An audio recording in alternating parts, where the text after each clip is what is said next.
He was supposed to be gone in a week. A storm, a small boat, and an ocean big enough to erase a man without leaving a trace. But Salvador Alvarenga didn't vanish. He drifted for 438 days across 10,000 kilometers of open water, somehow still breathing. Salvador, 36 years old, a fisherman from Mexico, tough, stubborn, and known for working longer shifts than anyone else in the village. He wasn't rich, but he knew the sea the way others knew their own backyard. Fishing was his life, his pride, and his only way to survive. On November 17, 2012, he set out for what should have been a routine trip: catch some sharks, sell them, go home. His partner backed out last minute, so he took a young helper named Ezequiel Cordoba. The boy was inexperienced, but Salvador believed he could teach him. The sky was clear. The engine roared, and their small fiberglass boat cut into the waves like any other day. But the ocean likes surprises, and some are deadly. A storm rolled in far faster than any forecast predicted.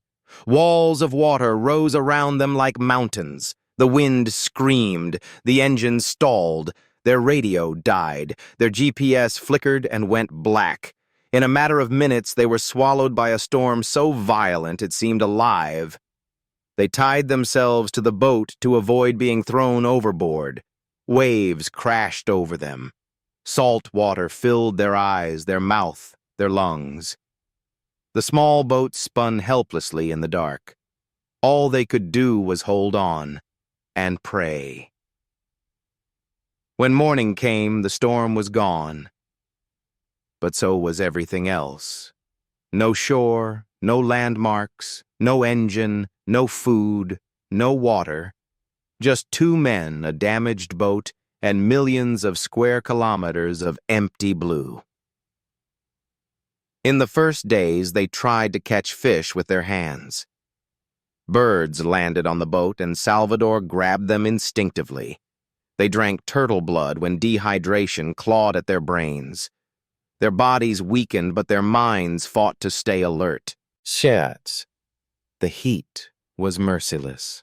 The sun scorched their skin until it cracked. At night, temperatures dropped and the ocean screamed with cold winds.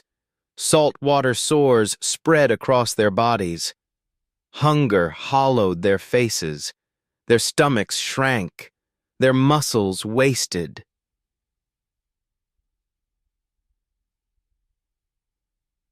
Days turned into weeks, and weeks turned into months. To stay alive, Salvador created routines, the only weapon he had against madness. He scanned the horizon every morning, searching for ships. He caught fish with bare hands when they came close enough. He trapped birds under a tarp. He collected rainwater by holding out empty containers. When rain refused to come, he squeezed moisture from fish eyes. He forced himself to talk, to tell stories, to think. Because silence felt dangerous, like something that could eat him from the inside. Kyawa. But Ezequiel struggled. The young man couldn't stomach raw meat, couldn't swallow bird blood, couldn't fight the hunger the way Salvador did. His body weakened faster. His mind cracked sooner. He begged for real water, real food, rescue, land, anything. One night he turned to Salvador and whispered, "I can't do this anymore." And by morning, he was gone. Salvador watched death take the only other human within thousands of kilometers. He kept Ezequiel's body beside him for a day, speaking to him, refusing to accept it. But the ocean doesn't allow denial. The heat forced him eventually to commit the body to the sea.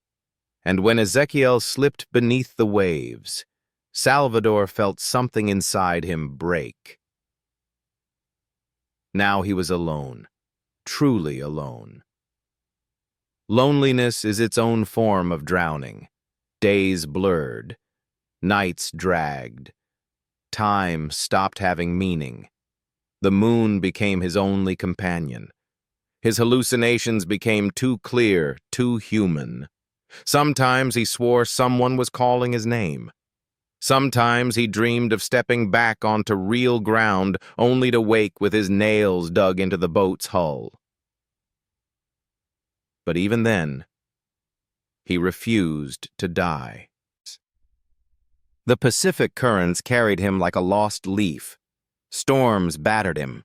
Sharks circled. At one point, a massive whale glided beneath the boat, lifting it gently, almost like offering support. It terrified him. But it also reminded him that life still existed out there more than just him. On the worst days, he talked to God. On others, he cursed the sky. But every morning he opened his eyes again, he told himself one thing. If I'm alive today, maybe I can be alive tomorrow. His beard grew wild. His ribs showed through his skin. His body became a map of scars, burns, and salt-etched wounds. But he kept moving, kept fishing, kept scanning the horizon. On his 438th day at sea, something changed. The color of the water shifted. Birds circled overhead. Real birds from land, not the lost ones that drifted far offshore. Salvador squinted at the horizon and saw it a thin green line. Land. Actual land. He screamed. He cried.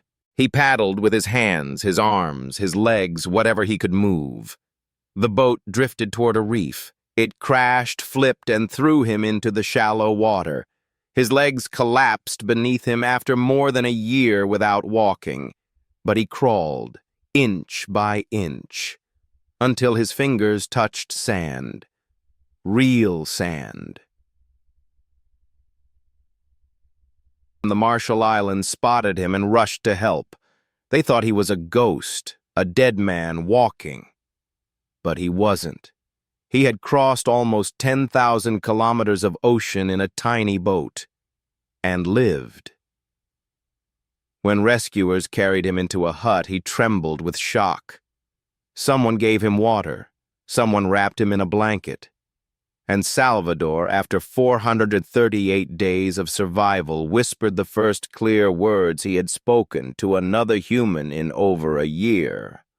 I am alive. Doctors later said his survival was impossible. Nutritionists said no human should endure that long on such little food. Psychologists said loneliness should have broken him. But he didn't break. He adapted. He endured. He refused to give the ocean what it wanted. And the ocean, after 438 days, finally let him go. So here's what remains when every hope is gone, when rescue is nothing but a fantasy, when nature decides your fate. Would you still choose to fight the way he did?